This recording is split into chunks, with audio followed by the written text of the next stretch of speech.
नमस्कार भावांनो, हिंदकेसरी मैदान या चॅनलवरती तुमचं सर्वांचं स्वागत आहे.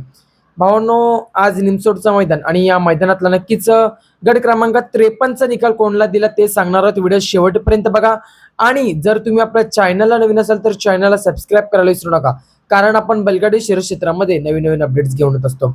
आज निमसोडकरांचं भव्य दिव्य असं एक दुसऱ्याचं मैदान आणि या मैदानामध्ये बरेच रथी मारुती पळण्यासाठी आले होते, ते गटपास देखील झाले होते. तसंच आपला सर्वांचा लाडका बकासूर देखील आला होता. तर नक्कीच बकासूर गट क्रमांक 53 मध्ये पळताना दिसाला. खूप लेट चिठ्ठी निघाली होती आपल्या बकासूरची.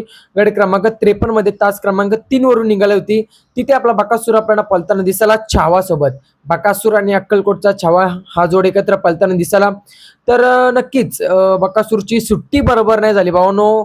जो छावा नंदी होता तो बरोबर त्यांनी उभाच नव्हता नीट केला आणि त्यामुळे आपल्या बकासूरची आणि छावाची गाडी सुट्टीला फॉल झाली.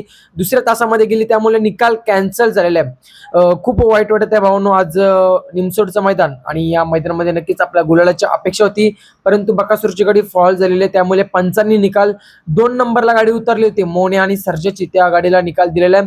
असो अर्जित होत असते. मोने आणि सर्जाला सेमीसाठी शुभेच्छा. आपला बकासूरची आज हार झाली. बकासूर आणि छावा चांगला पहिरा होता बकासूरचा, तर सुट्टीला थोडी गडबड झाली, त्यामुळे आपल्या बकासूरची हार झाली. असो अर्जित होत असते बैलगाडी शर्यत क्षेत्रामध्ये. बकासूरात आज आपण पळताना दिसायला याचं खूप आहे आपल्यासाठी. बकासूरला पुढच्या मैदानासाठी शुभेच्छा. कधी पडलेल्याची अपडेट लवकरच येईल. धन्यवाद भावनो.